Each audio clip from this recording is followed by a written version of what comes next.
The bug going around student protest sites was creating serious problems for the movement. The infected were rapidly losing the taste of the letter S on their tongues. If not attended to promptly, the infection would reach the brain and obliterate all recognition of this particular alphabet. What remained, though, was a strange sensation on the palate of the mouth that something was missing. There were no other symptoms and no one knew how it was transmitted, but thankfully it passed naturally in 3 weeks' time. The most immediate effect was heard at Sproul Plaza. The sloganeering was becoming a garbled mess and the leaders' fiery calls for freedom started to sound like those of fruit vendors. In such a peculiar situation, organizers began distributing peaches among the hungry sit-in crowd as a symbol of resistance.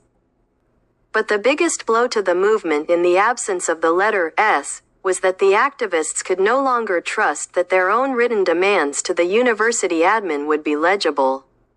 But since the bug only seemed to infect protest sites, the movement's leaders humbly requested non-protesting students who could no longer be called spineless to assist in drafting the movement's written statements. The admin used this excuse to quarantine protesters on medical grounds in an attempt to break up the protest.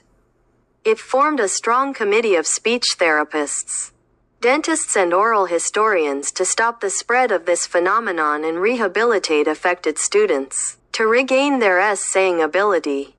Quarantined students were made to tisk-tisk vigorously at fellow protesters and were only discharged when they could correctly say, "Silence the speeches at Sproul." This instruction, of course, was entirely ignored and the students persisted until their demands were met, making history. In such a great legacy, no one really remembers this brief interruption.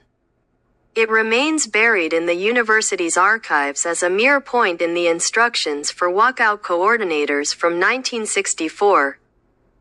B. Call in sick.